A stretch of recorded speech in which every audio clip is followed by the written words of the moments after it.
എല്ലാവർക്കും എൻ്റെ ചാനലിലേക്ക് സ്വാഗതം. ഇന്ന് ഞാൻ പോകുന്നത് തലക്കാവേരി ക്ഷേത്രത്തിലാണ്.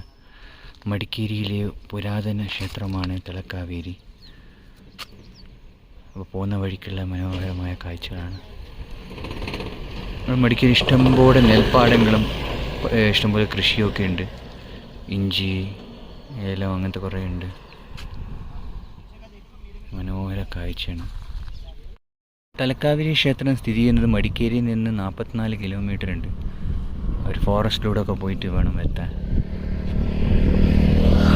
അവിടുന്ന് ഏറ്റവും വലിയ പ്രത്യേകത എന്ന് വെച്ച് കഴിഞ്ഞാൽ തലക്കാവേരി ക്ഷേത്രത്തിൽ കാവേരി നദി അവിടുത്തെ ഉത്ഭവസ്ഥാനം, അതായത് സ്റ്റാർട്ടിങ് പോയിന്റ് കാവേരി നദിയുടെ അവിടെ നിന്നാണ്. കൂടുതൽ ഡീറ്റെയിൽസ് ഞാൻ അവിടെ ചെന്നിട്ട് പറയാം.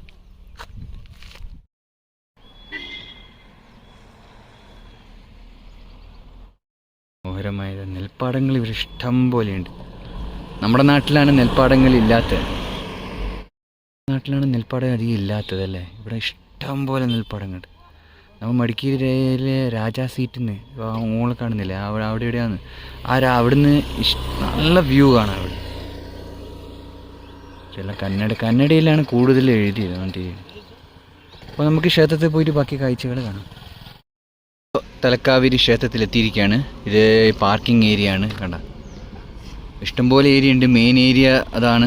ഞാൻ ഈ സൈഡിൽ സൗകര്യവും ഇവിടെയും നമുക്ക് പാർക്ക് ചെയ്യാം. പിന്നെ നടന്നിട്ട് എനിക്ക് തോന്നുന്നു വളരെ അടുത്ത് തന്നെയാണ് തോന്നുന്നു. പോയി നോക്കട്ടെ.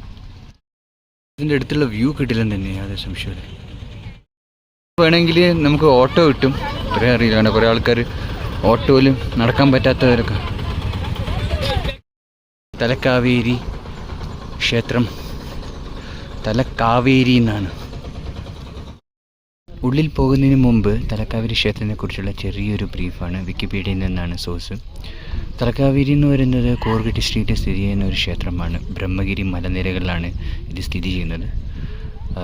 ഇതിൻ്റെ ഏറ്റവും ഇമ്പോർട്ടൻ്റ് തന്നെ ഇത് കാവേരി നദിയുടെ ഉത്ഭവസ്ഥാനം, അതായത് സോഴ്സ്, സ്റ്റാർട്ടിംഗ് പോയിൻ്റ് എന്നാണ് ഇത് അറിയപ്പെടുക.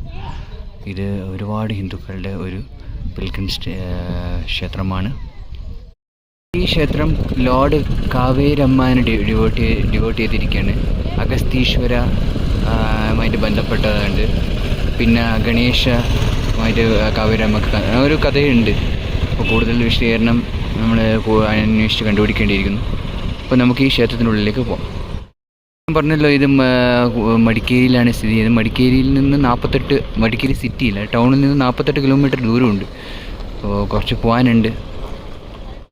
കിട്ടില്ല വ്യൂ തന്നെയാണ്.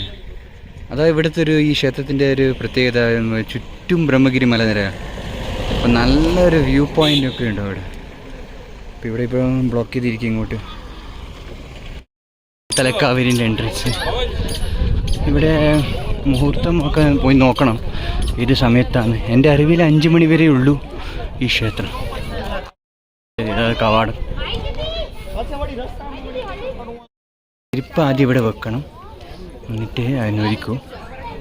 പിന്നെ ഹാഫ് പാൻറ്റും ഹാഫ് ട്രൗസർ അങ്ങനത്തെ ഒന്നും പറ്റത്തില്ല. ഫുൾ പാൻറ്റ്, ഫുൾ ഡ്രസ്സ് തന്നെ വേണം. ഒരു അമ്പലമല്ലേ, അതുകൊണ്ട് സ്റ്റെപ്സ് കയറി പോകണം. നമ്മുടെ ക്ഷേത്രത്തിൻ്റെ ഇവിടെ നമുക്ക് വേണമെങ്കിൽ ഈ കാവേരി നദിയുടെ ഒരു ഉഭയമുണ്ട്. ഒരു പോണ്ടുണ്ട്, ഇവിടുന്ന് കുളിക്കാം. കാവേരി നദിയുടെ ഉത്ഭവമാണ് എന്നാണ് വിശ്വാസം. പിന്നെ മൊബൈലൊന്നും പെർമിഷൻ ഇല്ല, അതുകൊണ്ട് വീഡിയോ എടുക്കാൻ പറ്റത്തില്ല. അതുകൊണ്ട് ജസ്റ്റ് വ്യൂ മാത്രം കാണിക്കാം. ഇതാണ് ഇവിടെ നിന്ന് നമ്മുടെ ദൃശ്യം. നോക്കിയത് അമ്പലത്തിനുള്ളിലത്തെ കാഴ്ചയാണ്.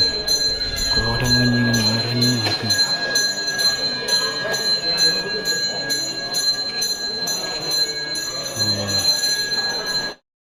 കോവിലിലെ കാഴ്ചകൾ കോടമഞ്ഞ് കാണിക്കാനാണ് വന്നത്.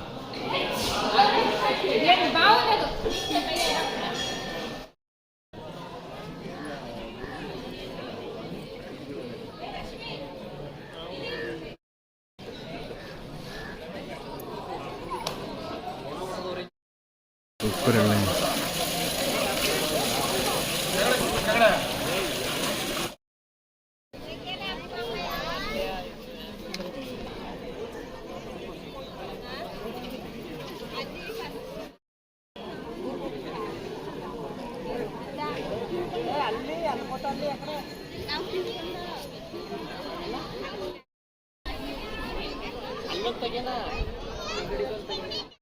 ഇതാണ് തലക്കാവേരി ക്ഷേത്രത്തിൻ്റെ കാഴ്ചകളും അതിനെക്കുറിച്ചുള്ള വിവരണങ്ങളും.